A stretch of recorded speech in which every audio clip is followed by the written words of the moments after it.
Ar visada reikia sutaikyti su tuo, kas yra, kas paduodama iš gyvenimo? Jeigu jau tai yra paduota, tai tada taip, nes tu gali prieštarauti šitam, tu gali pykti, tu gali kojytėm tapšnoti, tu gali galvytę daužyti į sieną.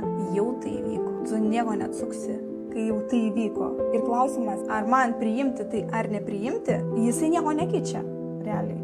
Tai geriau tada priimti, nes tai jau įvyko. Ir tada žiūrėti, ką su tuo daryti. Su tuo galima kažką tai daryti, kol dar kažkas neįvyko. Nu, logiškai, ne? Nu va, taip pasiduodant labiau.